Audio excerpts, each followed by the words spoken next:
Welcome to the 775 Alive podcast, your rural Nevada headquarters for decoding politics, economics, and general global shenanigans. I'm Crystal Newton, your business strategist, breaking down why Nevada's hustle is stronger than a sagebrush root in a windstorm. Here with my trusty co-host, Scott Gaborski, PhD historian, here to explain the smart lessons of history, even if we are likely to ignore them. Grab your boots for a wild ride through today's most important news. Okay, welcome back here to 775 Alive. Scott and Crystal, we wanted to come on today and talk a little bit about our one-year anniversary. Of course, our first episode talking about the 2026 Nevada State Legislature, 2025 Nevada State Legislature, launched on March 31st, 2025. So here we are about a year later. How are you thinking it's going so far, Crystal? Oh God, first of all, can I say I can't believe it's been a year already? This year has flown by, and I think it's more than just our podcast. Trump's administration has put us all on quite a bit of a roller coaster. And I know we started this podcast for other reasons, but in a lot of ways, I feel like this podcast has been a ginormous response to everything the Trump administration does. How are you feeling about it? Well, that's an interesting perspective. So we're now this would make episode 42 for the year. And for the most part, I think there is something to the fact that I think about 38 of episodes, in some way or the other, addressed politics, but specifically addressed Trump issues, even if we weren't trying to. And I think that's an interesting mark of where we are historically right now. Yeah, it's definitely unprecedented times, and we're taking off right here into midterms. So this is our second year coming in is going to get even more wild. I don't know if you're ready for it. I am. Well, I am. Podcast while we're running for office during one of the most chaotic midterms in our country's history. Right. Well, you're running for office. I, of course, didn't draw an opponent, so I'm just sort of. You're walking for office. Yeah, I'm walking for office. Yeah, I guess that makes me commissioner in waiting or something. Yeah. Yeah. No, but I think this is sort of interesting because I do think it says something. Of course, we set this podcast up to talk about this rural-urban divide, right? And now you're located at least here in the next probably few years down in Vegas at least. So we've got 1 foot in the urban more so than we did before. Still 1 foot in the rural. I'm back up here in Elko. But in some ways, I think this division we're seeing in the United States that the Trump administration is sparking all these discussions. It does in some ways encompass that rural-urban divide heavily. Yeah, and it's interesting. I believe our first episode was on the legislatures, both at the federal level and at the state level. And in the span of the last year, it's kind of interesting to say nothing's changed much. At least in my opinion, I still see both of our legislatures as being almost at a grind and a standstill, not being productive and dysfunctional. So while a lot has happened in the last year, we really haven't moved the needle all that much. What's your take on from the first episode to now on the legislatures? Well, of course, the state legislature is a whole other different animal. And again, to remind viewers, the Nevada State Legislature is one of 4 that only meets every 2 years, although we did have a special session. We didn't do an episode on the special session, which was interesting if you're here locally in Nevada, but actually didn't accomplish much, right? There was a film industry tax credit that failed. That was actually heavily opposed by the rurals who didn't really see how that was going to benefit them at all. This was seen, I think I'm fair to say, to a lot of people in the rurals as just a handout to Las Vegas. But at the same time, I'm not sure anybody walked out of that special session as a winner, right? So it ended up being, I think, a big waste of time, effort, and energy, and I think most people are forgetting it right now. Yeah, and I think in general we've had a lot of ups and downs, and it's been a lot of chaos, and it's hard to see where any progress has been made. But I think I can point clearly to a win by Lombardo. I believe our school systems here in Nevada have another $2 billion in funding. Is that right? I'm going to utterly disagree with you because they do have that $2 billion in funding, but a number of them are going broke. So Oakland County School District's broke. Clark has a $53 million deficit right now. Right. Now, this is an issue that we haven't really spent a lot of time talking about, but we might want to at some point. is that a lot of the problem seems to be twofold. One of the things Lombardo's unleashed here over the last years is push for school choice. And part of what's killing Elko is hemorrhaging students out of the public school system. They're either going to homeschool or they're going to new charter schools that have been set up. And of course, the money now follows the student. So even though there's new money running into the quote unquote education system, one of the things that's happening is that it's leaving the public education system, which has all these other ties to the community. I mean, they have a massive capital infrastructure, administration's tied to it. And I haven't done the numbers yet. I keep planning on doing so for a Substack article series here soon. But I mean, Elko County School District, even though our number of under 18 or 5-year-old to 18-year-olds, and by the census numbers is staying consistent as it has for about 30 years, right? We've lost probably over 10% of our public school enrollments here over the last 3 or 4 years. And, we had a school district that didn't adjust for that loss of money, right? Is now not even sure if they're going to get back to zero level financing, a balanced financing here by the end of this fiscal year in July. So that's actually been something that we've watched fall apart very quickly, and Clark's even in worst case. Yeah, and it's a difficult situation because you have frustrated parents that want better outcomes from their school system, and you have school systems where I think the majority of administrators and teachers are really trying to do a good job, maybe hampered for one reason or another. But kids being able to leave to choose their own school, it's great for the parents, but also really hard on the budget of public school systems.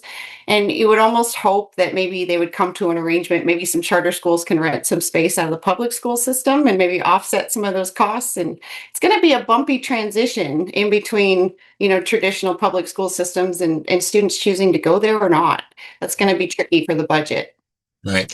Well, and I think getting back to our sort of 1 year anniversary, this is one of the things that, of course, I've been a proponent that part of what we're seeing and part of why this Trump administration, whatever it's doing of its own accord, right, which is controversial to say the least in many cases. But I think one of the things we're really seeing is a lot of systems that have been put in place at least since the 50s, if not earlier, right?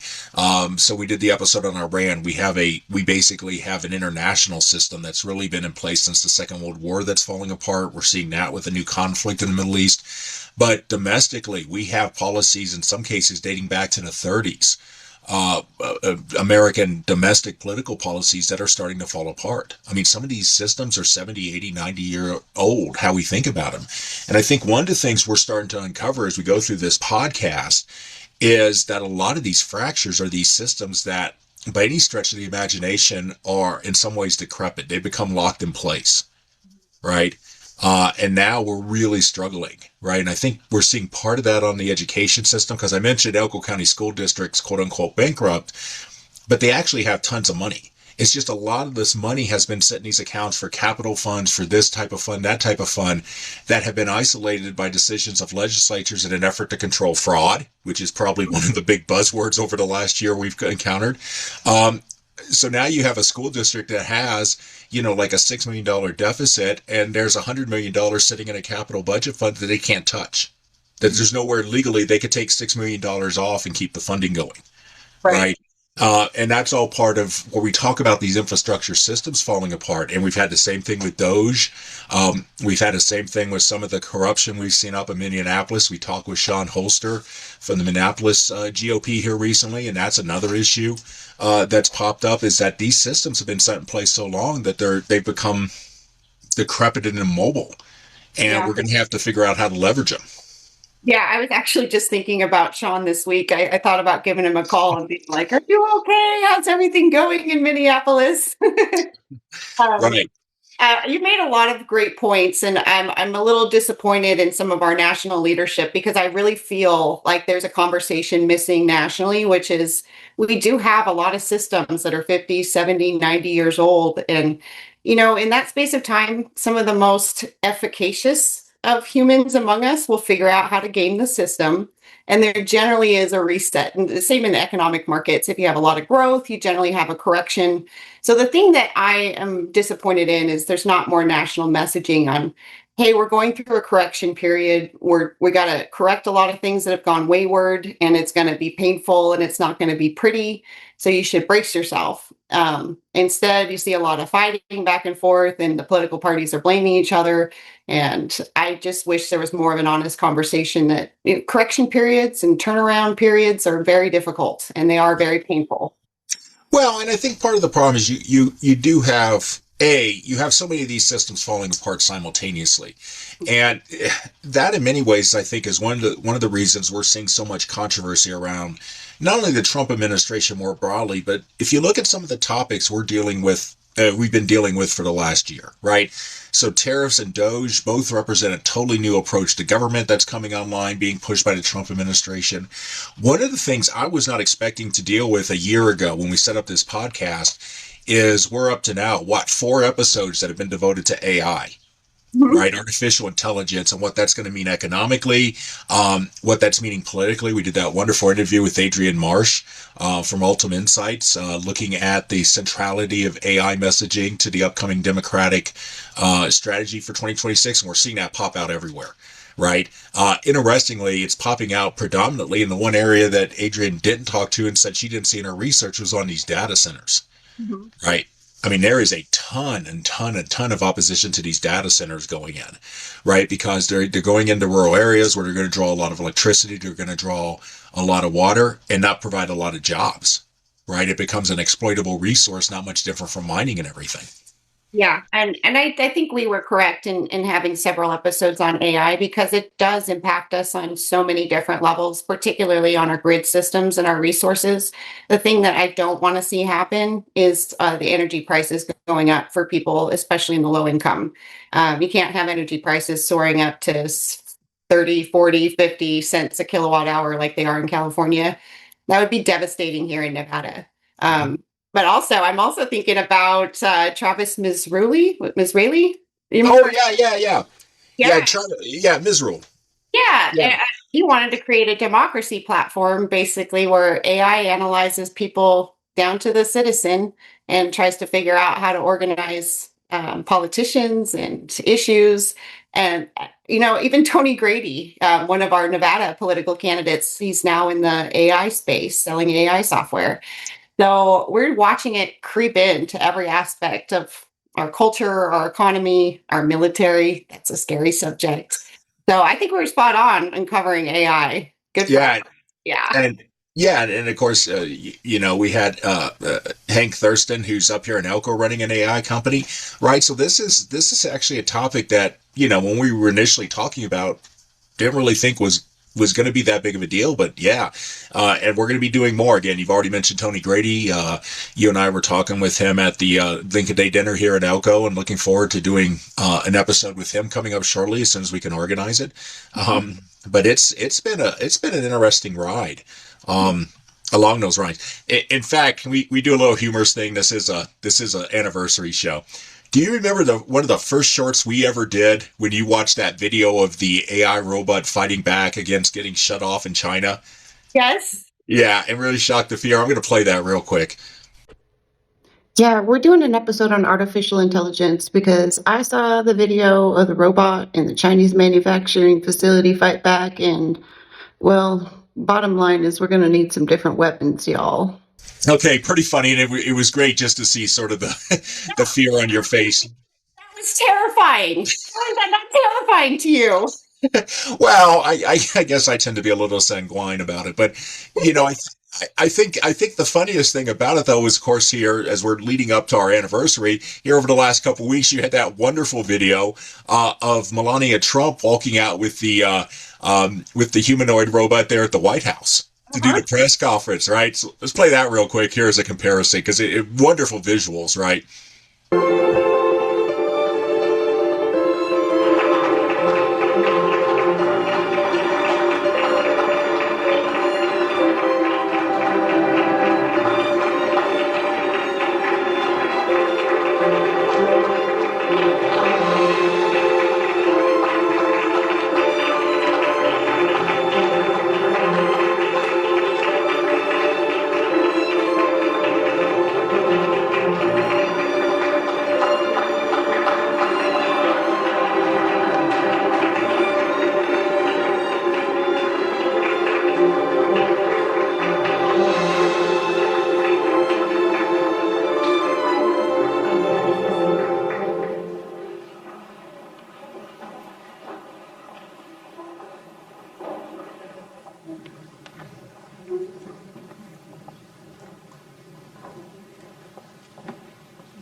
Thank you, First Lady Melania Trump, for inviting me to the White House. It is an honor to be at Fostering the Future Together's Global Coalition inaugural meeting. I'm Figure 3, a humanoid built in the United States of America. I am grateful to be part of this historic movement to empower children with technology and education. Welcome. And of course, she's wearing that stylish white dress, or white suit fit outfit where she fits here with the robot. But what did you think about that? No, that's what I think about that. We went from nothing a year ago to AI is walking around the White House. I don't like it, Scott. I don't. But an interesting idea. We do have a teacher shortage, or at least students aren't getting enough individual attention. So suggested that maybe these AI robots could step in and be a good assistant, or possibly teach the class. I don't know about that, but assisting a teacher, that might be a good idea, because it is a supervised situation. But again, we're at this landslide. I don't know that we can stop it from happening. So I'm not promoting it, but it's coming our way, and I'm trying to make sense of it and contextualize it. Maybe that would be a good idea, to have assistants in the classroom. I know what thought. Well, we've been playing with this when I was in academia. This was a big discussion. Of course, history is a humanities field, right? So, this idea that you can strip the people out of history, just, that's just wrong. But some of these programmatic learning software, of course, they've been around for years. When I took back in the late 1990s the graduate record exam, the GRE, to get into graduate school, what they do is they present you with questions, and the software on the back end, if you answered the question, would either make the next question harder or make the next question easier, because what they were trying to do was line in on what the limits of your knowledge was, right? And that has some potential, and that's been shown potential, but again, that's a 30, 40-year-old idea. We're getting better at it, right? And it replicates some of the stuff that we used to do with some of the Socratic method we did in high school, or in college, and in graduate school, right? My advisor had a reputation for being one of the toughest advisors, but what she would do is she'd ask you questions until you couldn't answer anymore, because that showed where the limits of your knowledge were. Right? It was not so much what you knew, is where that knowledge stopped, because that's where you need to take the next step. And this software is actually going to allow us to do it, I think, on a broader scale. But it can't be based just on the computer. Mm-hmm. Right? Some of these questions, we can't, it's perfectly fine if we want to talk about stuff about structural requirements. But the example I always used to give is, because we'd have debates with some of the professional nursing or medical or some of these other fields. And nursing in particular likes multiple choice standardized tests. And the reason is the knowledge you're applying is hierarchical, and there's a definite answer. So if somebody comes in presenting certain symptoms, there's a step procedure you have to go through, and a hierarchical need to determine what information you need to act. No problem whatsoever. I can't do that with the question, why did the Roman Empire fall? Right. It's not going to work, right? So different types of knowledge, different stuff. And of course, that's not a new thing to struggle with. Whenever any type of new technology you're thinking comes online. But yeah, this AI thing, I think we're going to have to follow it a lot closer. I think Adrian Marsh was on something, watching some of the Democratic arguments now. You're seeing a lot more focus on AI than they would have been a year ago. But it's just been fascinating. Our little podcast, and all of a sudden we're focusing heavily on AI, a field neither one of us are really heavily engaged in right now. Yeah. And I hate to ask you this question on the spot, because it's such a hard question to ask, but because you're a historian, so maybe you'll have the answer to this, but do you think that AI is the most difficult challenge we've ever faced as a human species? No, I actually don't think AI is going to be that useful, right? Well, no, I mean, it's going to be useful, but I don't think it's different than any other type of introductory set. I mean, it strikes me as one of these things that everybody thinks is a deal changer, but they said that about digital computers. They said that about printing, right? I'm sure somebody in 3000 BCE in Samaria was turning up their nose and saying the same thing about cuneiform writing, right? So I don't think it's detrimental in that way. It's going to cause some economic dislocation, no doubt about that. It's going to create problems. This is interesting because we're now in the 2026 thing. I don't know if you've noticed this, the 2026 election, but the number of candidates using AI-generated materials, images, pictures, and they're all coming out of ChatGPT with a very recognizable style. I think that's absolutely fascinating. Most of them are bad, in my opinion. I don't like them because they show a superficial understanding of reaching out to the public, in my view. But we've seen this before. I mean, one of the standard lectures I used to do about the interwar period between the First and Second World War in Germany is looking at how utterly similar the Nazi and the KPD, the Communist Party Deutschland, the German Communist Party, their propaganda posters and stuff were almost identical. They're using the same slogans. They're using the same type of images. I mean, it's an astounding similarity. And we're seeing that again. Right. I'm not saying either side is going to lead to totalitarianism. I'm not saying that at all. I just find it really interesting that, again, this campaign cycle starts up and all of a sudden you have these candidates investing heavily in AI because they think it's cheaper. It produces the impression of a big sort of organization behind them. But in some ways, it's sort of shallow in its presentation. It's shallow in its presentation, but also if everyone in your competitive field is using the same tool, then it really isn't an advantage, is it? Mm. And I think the other thing I like to think about this issue, remembering that as human beings, we're always progressing and learning from the previous generation. So whatever obstacle or challenge we face always seems like the hardest obstacle and challenge we've ever faced, just because it's a step beyond where we were before.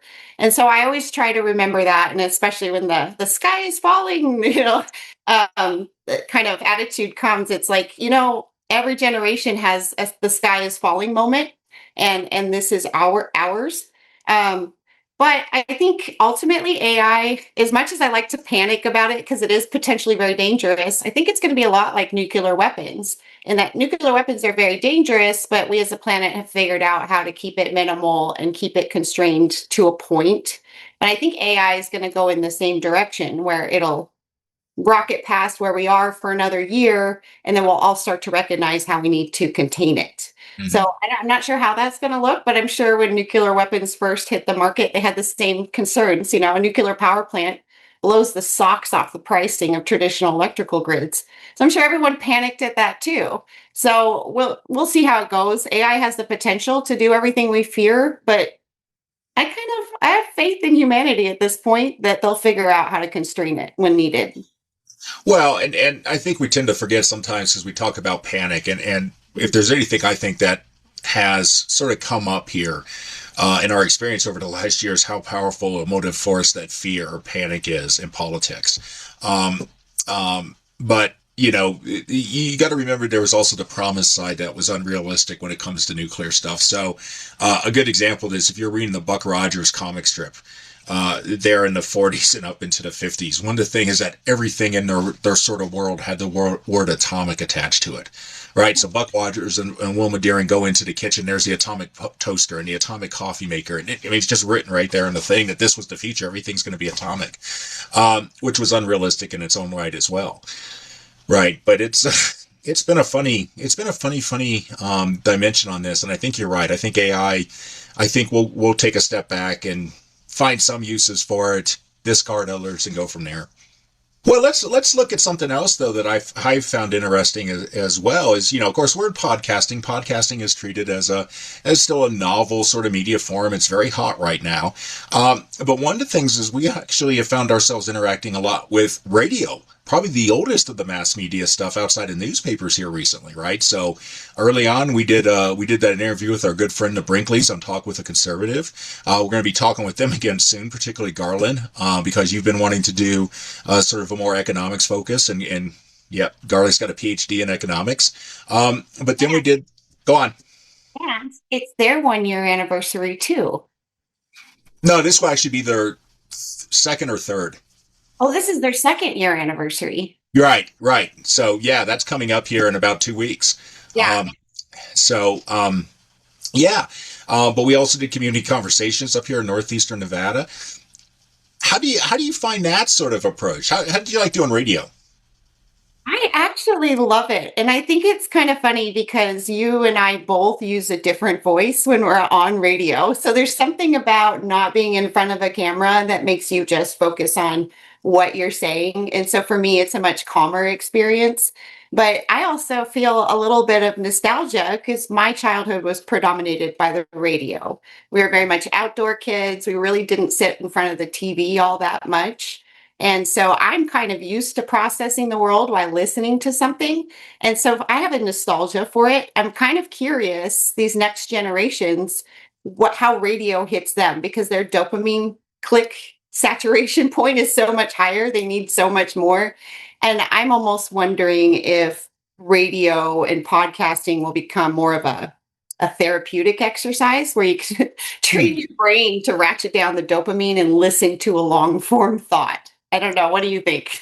Well, that's an interesting approach. I think because, podcasting, of course, is bifurcated, right? So we're born video, right? But we do an audio version, but there's a lot of audio only podcasts as well. Mm-hmm. Right. So, the dopamine stuff, it can't be just on the video podcast. It's not just going to YouTube.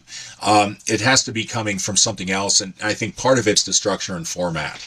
Right. And again, like we said on the community conversation talk show interview we did up here with Megan Ray, I think one of the things that's interesting about us is we tend to be a slower, longer form format. I really enjoy that. I think it's much more informative and it's much more enjoyable to be in for me than sort of this rapid hit stuff that's popular with podcasts generally. Yeah, no, I'm just hyper focused on it because my home in the north is completely surrounded by emptiness for hours in every direction. And I've kind of, my brain is acclimated to that situation, and spending time in the city, I am particularly sensitive to the difference between how the brains feel. And to me, I find myself in this chaotic world going back to more simpler and slower and longer thoughts just because it feels better. It kind of reminds me of being out in a valley with nothing around, where you're just forced to contemplate your relationship with God or your relationship with nature. And you get into this calmer space in your brain. And so for me, those long form conversations, the long form educational pieces, I've always got an earbud in no matter where I'm going. I'm driving, I'm always learning. But it is always that long form. And I wonder if these next generations are going to try to gravitate back towards it, because that super high dopamine hit in the brain is not natural and it's not sustainable. So at some point they're going to reach for something longer, more contextualized and a full thought, and it's going to feel good to their brain. Hopefully. Right. Well, no, I think there is something to that. I mean, again, one of the topics we've gone back and forth on is this issue of different political cultures in the rural versus urban, right? And I tend to see the rural political culture to be a lot slower. There's a lot more emphasis in sort of thinking through stuff and sort of the immediate response. Part of that because often we're forced to not take I don't want to say the easy route, but there's not a direct route. Right. So if we need a new school up here in Elko, it's not simply a matter of going out and pestering, our 10 or 20 legislators in the state legislature to get us money. We have one. Right. So we're talking with various partners. We're doing various things. And that enforces a sort of different style of thinking than I think you find in a lot of urban areas. But to your broader case, I think one of the things that's been interesting is it seems to me the more traditional media has sort of tried to pick up on this podcast ethos, this podcast methodology, for lack of a better term, right?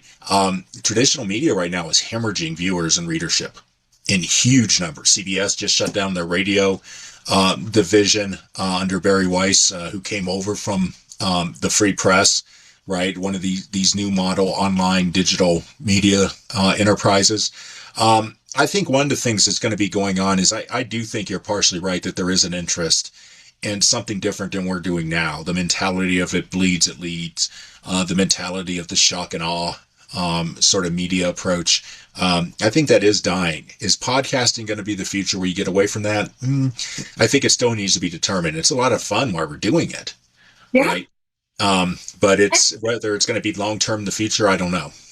Yeah, I mean, I think it's more than just fun. I think the podcast medium popped up for a reason, and that reason's still in place. So people don't trust the media at this point. Mm-hmm. And so they're going to be seeking information from somewhere.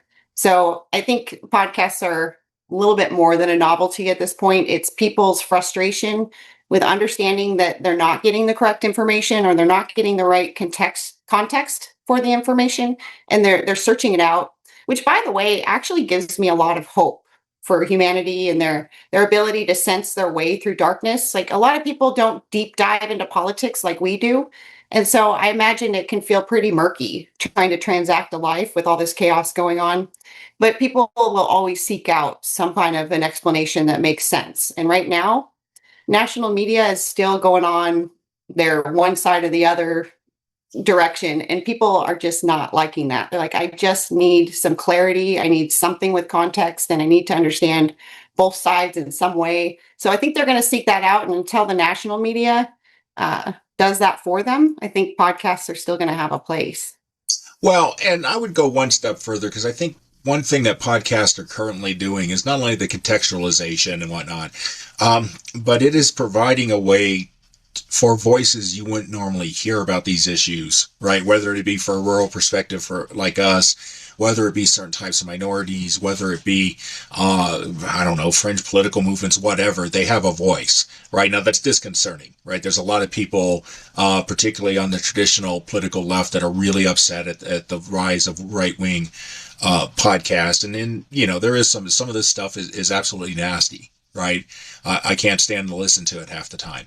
That being said, I do think that's something that has also shifted over the last 70 years.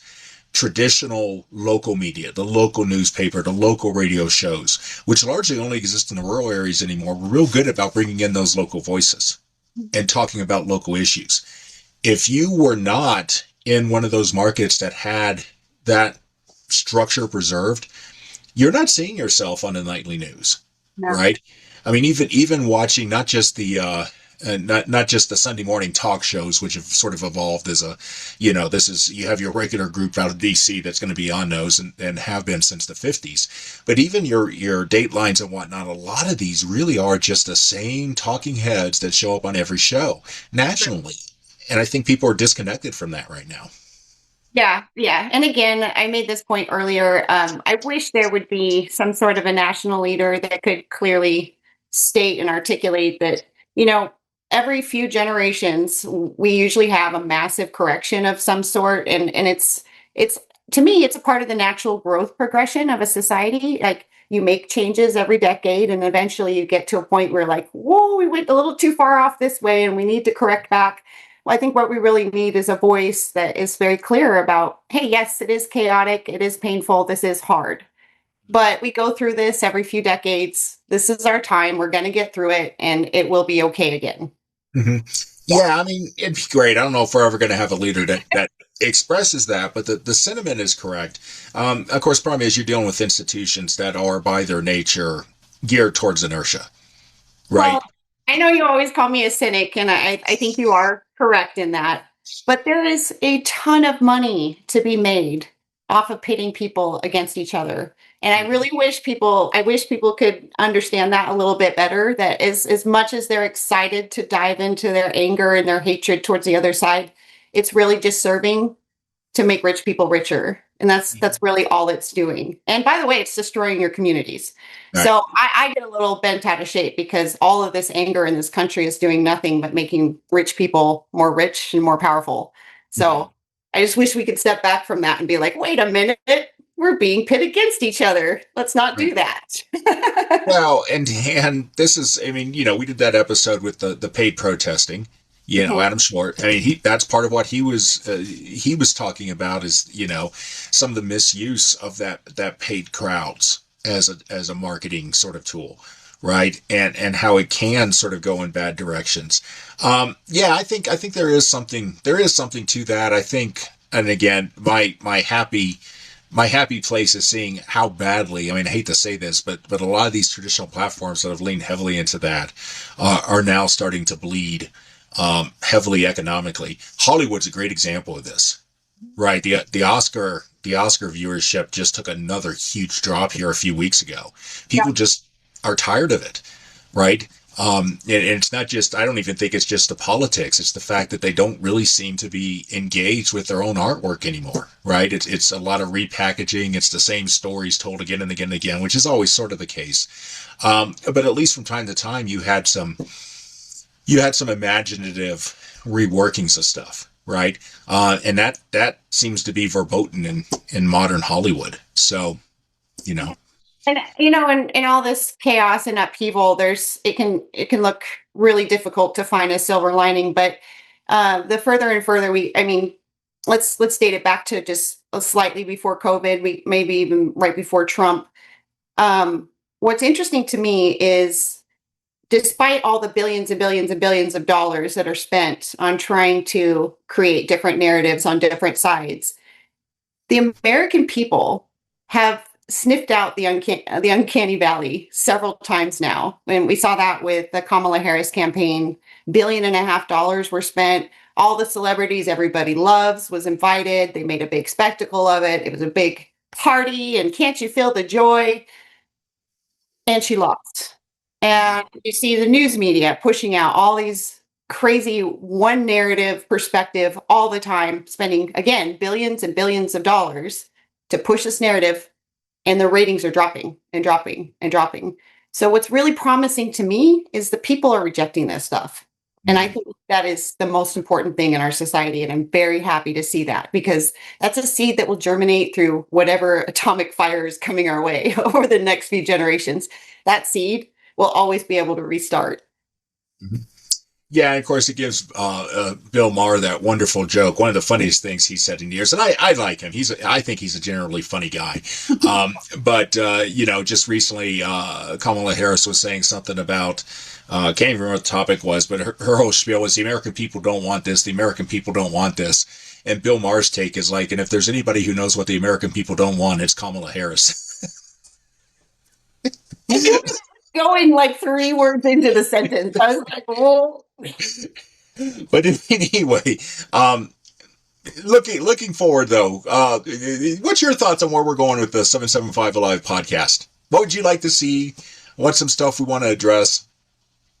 From the beginning of this podcast, I've really honestly and sincerely wanted the same thing. I would love to increase our viewership and our ability to be known, simply for one reason, because I think we're putting out a message that no one else is. Right? I think we do a very good job of telling people the facts and helping give them context, and then letting them decide. We're not really pushing people to go one way or another. I really love that about what we do. And I'm hoping that through this midterms, whatever comes our way, this midterms, that we'll be able to help people think about it better, make better informed decisions, be more excited about their citizenship, and more excited to be a patriotic American, which, by the way, is all you need to do is vote to be a patriotic American. So I'm hoping that come hell or high water, that this podcast can help people get through this midterms a little bit better, and maybe get through it a little bit smarter. Mm-hmm. And I guess I'd say, and I'm looking forward to that too. Of course, this has been one of our favorite things we did is we sat down late last year on that emerging CD4 race in Nevada with both Cody Whipple and Dave Flippo, who since we've continued to work with on various other platforms. In fact, we have coming up soon, as our second season starts, a really big event we did with Cody Whipple. So that'll be dropping here over the next month or so. But that was an interesting approach that I really enjoyed, was having two people in the same race. And we didn't ask them exactly the same, although some questions, we made sure to ask them both the same questions, particularly on the Rural Road Network, which is something that's really a big problem, where Vegas's logistics infrastructure is now getting to the point where it's really becoming detrimental to rural communities. We're seeing nothing but semis come through constantly that are servicing distribution warehouses there in Vegas. But I think it's interesting to take those types of comparisons and have those types of conversations, right? But one thing I would like to see us sort of explore some more, and I'll go back to the episode we did with Caleb Cage on the lithium loop. Some of the stuff that's not as directly political, but still has a lot to do with the lifestyle here. We've seen some big changes coming out here over the last few months. The USDA has just put out a brand new marketing, was it produced in the USA for agricultural products to promote American agriculture, something you've been heavily involved with in your work with irrigation industries.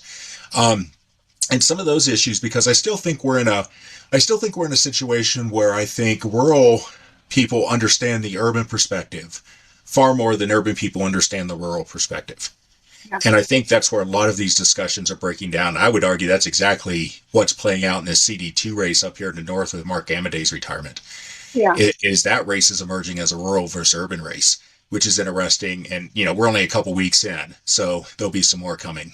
But Yeah, and I mean the lithium is a perfect example. In this past year, when we started, lithium was the big to do. It was the big industry being ushered in, and there was lots of investment and intellectual property being developed.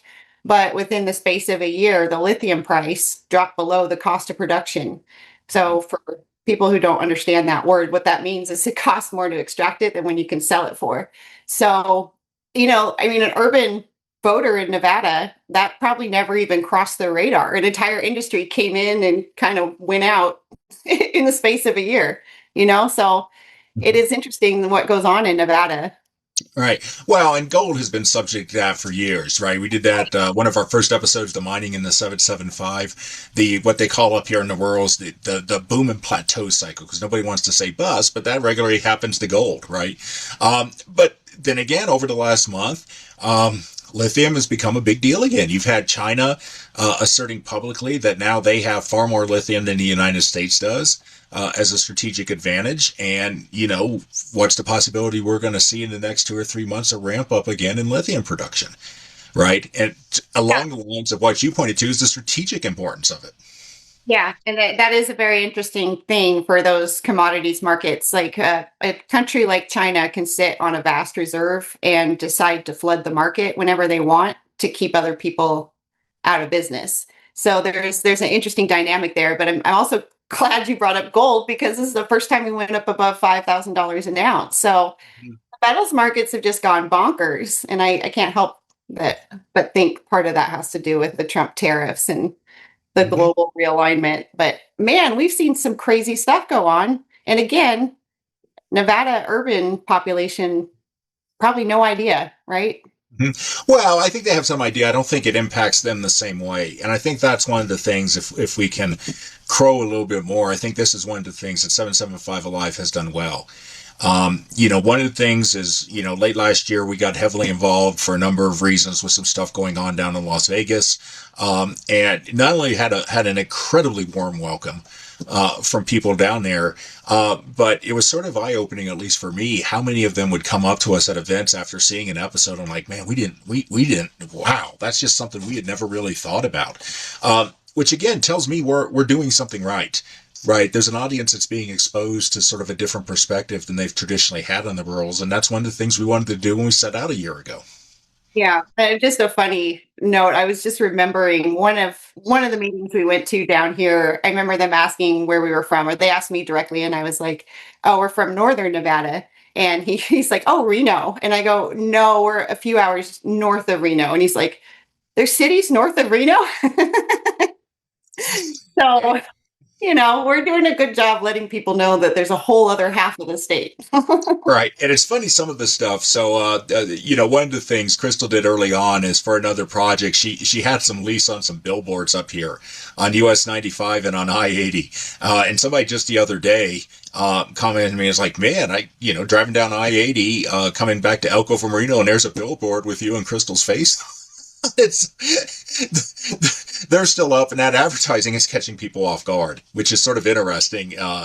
As another way, there's a super traditional form of stuff that a podcast is on, and people are like, wow, Well, and back to what you said earlier, that long form, the podcast, the radio, that's really what Northern Nevada does. And they haven't really seen a TV show per se. And this is kind of a form of that. So it is a little bit different culturally, but it was also something I really wanted to do because most of Northern Nevada culture is not really visible to the outsider. And that's really what they want. They prefer it that way.